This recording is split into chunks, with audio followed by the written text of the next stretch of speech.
All right, everybody. I think there's a mic around for questions. Thank you, everybody, for joining us here. Coach Moren for stopping by for Fever Storm today. We'll go to questions in the room. If anybody has any, you can introduce yourself with your name and your media affiliation, and we'll get to everybody on Zoom as well. So, James, you want to start? You're acting different because you're here. James Moren, I'm with the Athletic. Welcome to. Thank you. It's great to be here. And talked to Grace earlier. Obviously, what is it like to see her kind of grow up in a sense and, Sure. and still be in the state of Indiana? Obviously. Yeah, well, it's been such a tremendous thing for I think all of us to watch Grace. I've been so impressed with how she has stayed patient and how she's stayed ready. Also when coach has called her number to come in, but we stay in touch a lot, and we've had a lot of conversations just about what the growth process has looked like for her at this level. She reminds me all the time that these are the best players in the world. They're stronger, they're faster than she played against at our level. Everybody from Louisville to Bloomington, Indiana, we're all so very, very proud of Grace, and we just look forward to continuing to watch her grow and be dynamic in this league. She still has the sweetest short range jumper, right, that I've ever seen. So, and I'm biased, I know that, but every time I see it, I remain to be impressed. I think you're right. I mean, everyone says it and believes in putting the work to obviously get that recognition. But to build on that, for young girls, young boys as well, to see someone who, again, was 4 or 5 years at the university and do such great things, to kind of see it shift and be sort of that new era of IU women's basketball. What do you think it does for just the youth to see that and kind of have that tangible reflection of like who they want to be? Well, we feel like as a group, as a team, we have a responsibility as women, as strong women, to be the example of what it's like to play at the college level and also be a student. Okay, because there's a balance there between being great in the classroom and certainly winning and being successful on the basketball floor. And one of the things we've always tried to do in Bloomington particularly is be accessible to our fans, and those fans are usually little boys and little girls. Whether they see us out, in the community, whether they stay after and want autographs and pictures after our games, that's always been really important to us and how we build our fan base. I think our fans feel like they know Grace Berger, they know Mackenzie Holmes, they know some of our players just because of our ability to stick around and want to meet our fans and invite them to come back and continue to support us. But Grace is a lot of kids just like Grace had a dream of playing in the WNBA, and there's going to be a lot of young people out there this afternoon that have come here, one to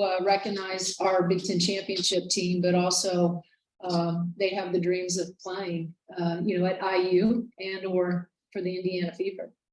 Chloe, go ahead. Chloe Peterson from Indy Star.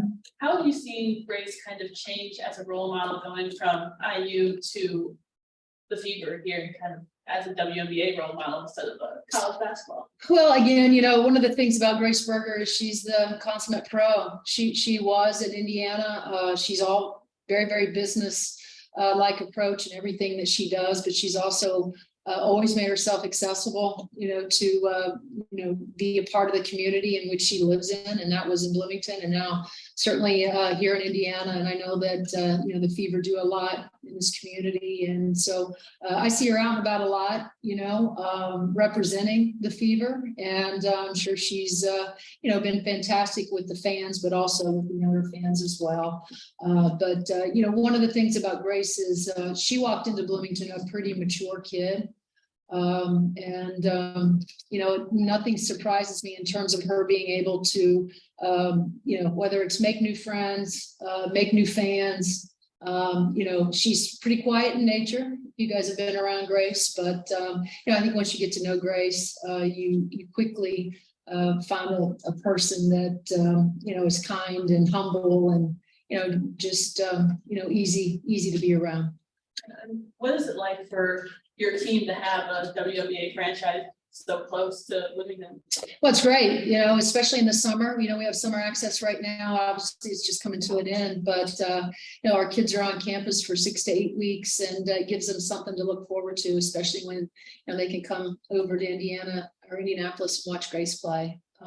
She was such a big part of what we've been able to accomplish, and a lot of those kids are still her teammates. That's how they look at her, and so it's great recruiting tool as well. We recruit at the highest level right now, and a lot of the recruits that we talk to, they have aspirations of playing in the W, and it's great to be able to speak that we have a great franchise right down the road.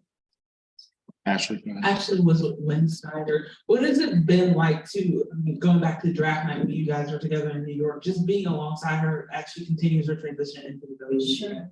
Well, it's a first draft I'd been to, so I really, there were some expectations, but didn't really know what to expect. I just remember, again, and these are the media that forecast where Grace could potentially be picked. And just so happened I was walking down the aisle when they had the 7th pick, and I'm not sure that I was expecting to hear her name called, but certainly when it was I was thrilled, not just for Grace, but for us and for Indiana, and so it was an unbelievable experience. And I'm so grateful to Grace to give our staff that opportunity to be a part of her night, her special night with her parents, because that was a first for me to be able to do that, and it was a great night, and obviously everybody back in Bloomington was quite thrilled as well.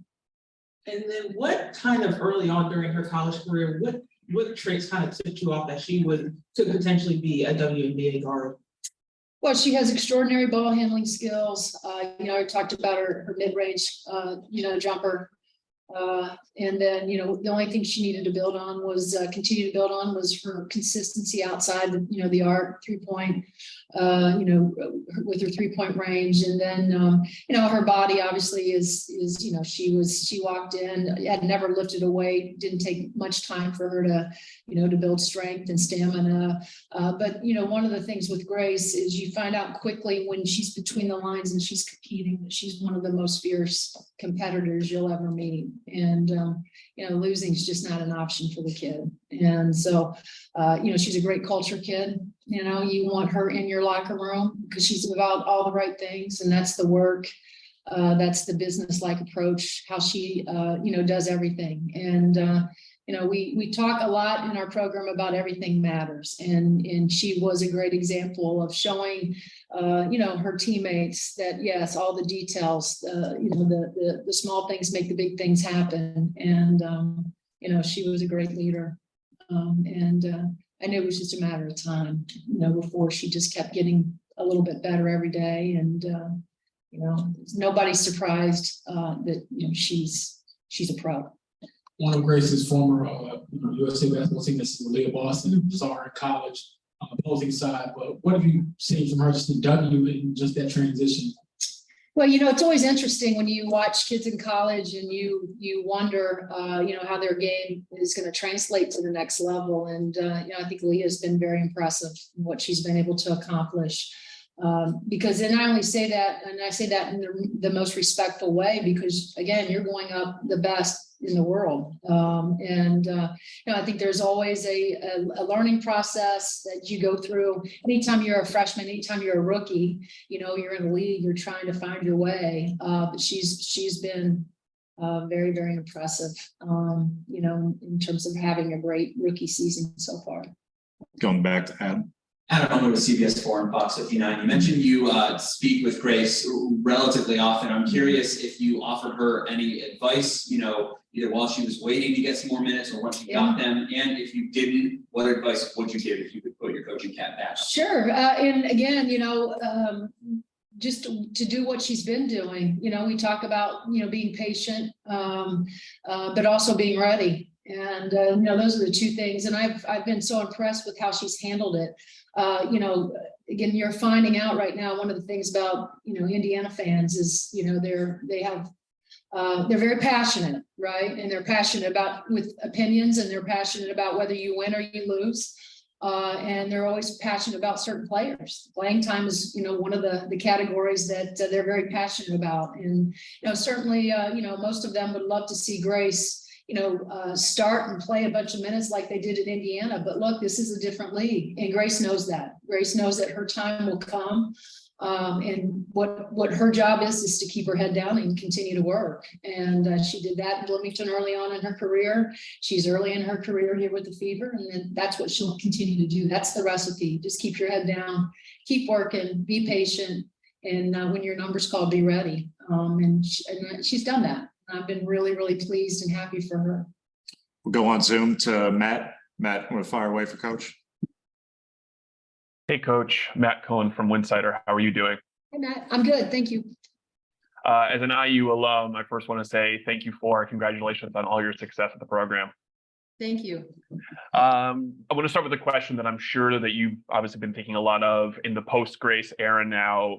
How do you replace all the things that she's brought? So the leadership, I'm sure Mackenzie's probably going to fill in for some of that, but is Chloe, is Sarah, is Lexus going to fill in the pick and roll spot for her? How are you hoping to fill in the gaps that Grace is leaving? Well, you can imagine it's going to be a tall task. You know, you don't think you can replace a player like Grace Berger. But to your point, we do still have a lot of really good pieces. You know, with Chloe Moore McNeil and Sarah Scalia. You know, we brought in some good freshmen. You know, Yarden Garzone had a spectacular freshman season. And so all of our guards will be expected, you know, to come off and play in the pick and roll with Mackenzie.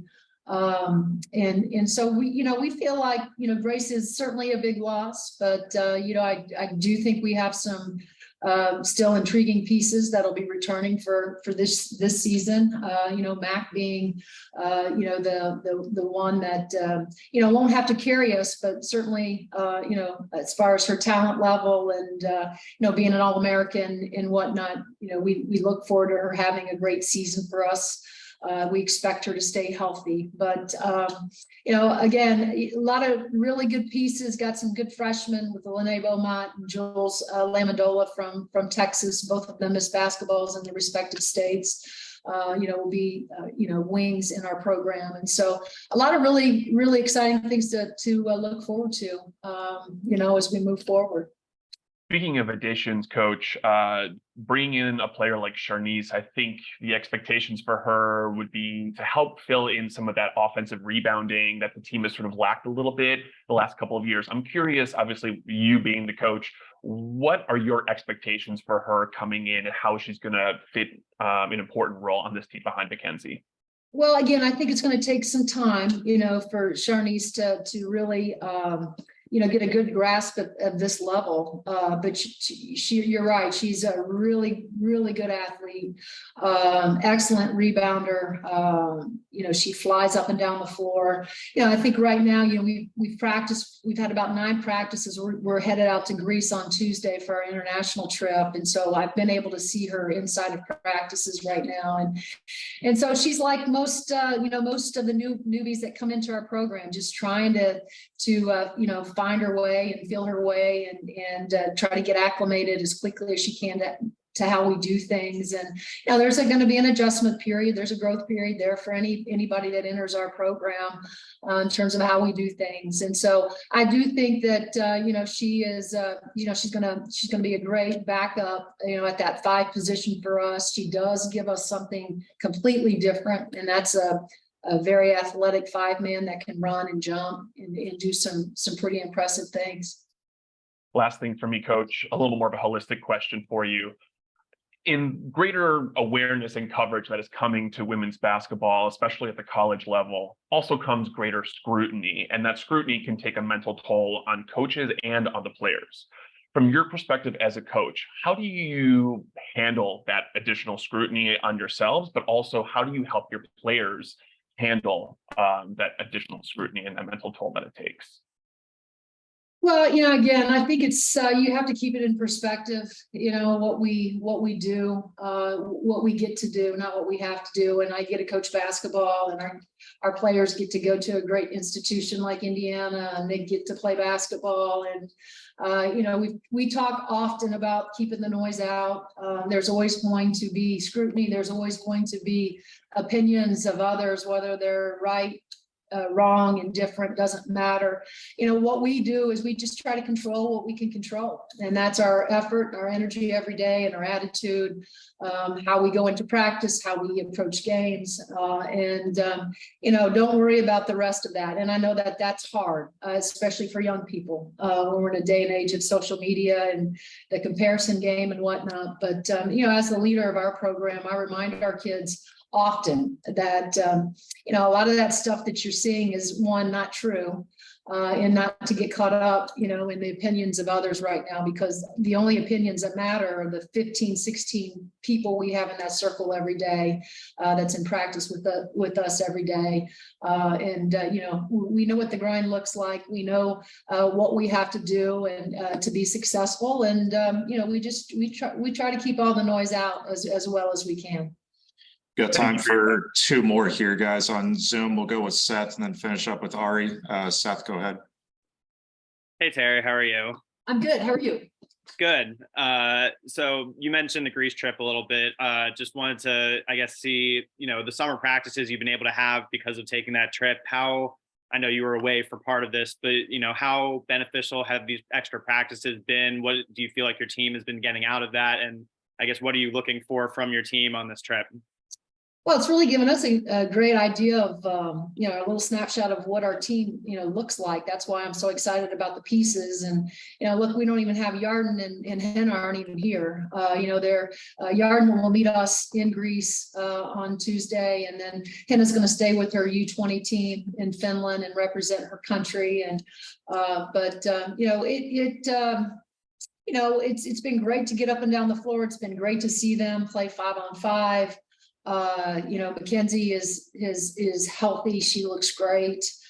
Don't know that we'll play her in Greece, just because I have to be really careful and protect her in terms of, I don't want anything, unusual to happen in two games that really don't matter, when we're in Greece. But I think it's an opportunity for us to go over there, Seth. And yes, the basketball is part of it, the two games, but it's more of a cultural experience for us. It's about being together, bonding, and our chemistry, which is, the last 3 years has been off the charts. And so, we're just looking forward to getting away from Bloomington. The kids have worked extremely hard. They've had a great summer.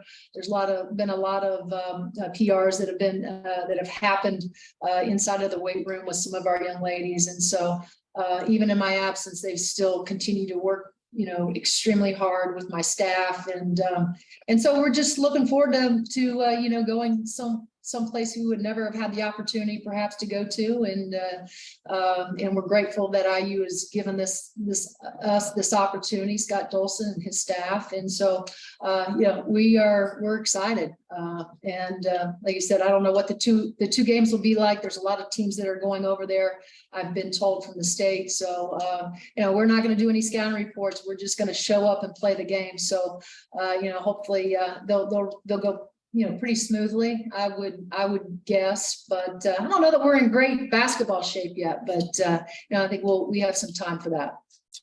Last one here. We'll finish up with Ari. Ari, go ahead. Hi, Teri. Sorry I'm not there. I'm actually in Israel with Yarden, coincidentally, for a family wedding. So I'm on the beach now, and it made me think, with Yarden being a freshman, Grace obviously had to mentor her, and now she has to be mentored by the Fever. How much do you think being a mentor to like Yarden and the other freshmen helps her now as a rookie to be mentored by pros? One of the things about Grace is has always been open, to help, and has, whether it's by coaches, whether it's by her peers. Allie Patberg was such a great mentor, for her when she was in Bloomington. And so, I know this about Grace. She doesn't think she has it all figured out. And that's what makes her so great. because she knows that there's room for her to grow and become a better, even a better pro. And so I would suspect, and I haven't talked to any of her teammates though, but they found with Grace that she's very open, to, whatever knowledge, whatever wisdom that they can provide for Grace. I'm sure that, she's been a sponge and has taken it all in. Well, Coach, thanks so much for taking a few minutes. Get back out to that seat next to Lynn Dunn, and best of luck in the Thank you. overseas I tour. appreciate it. Thank you, guys.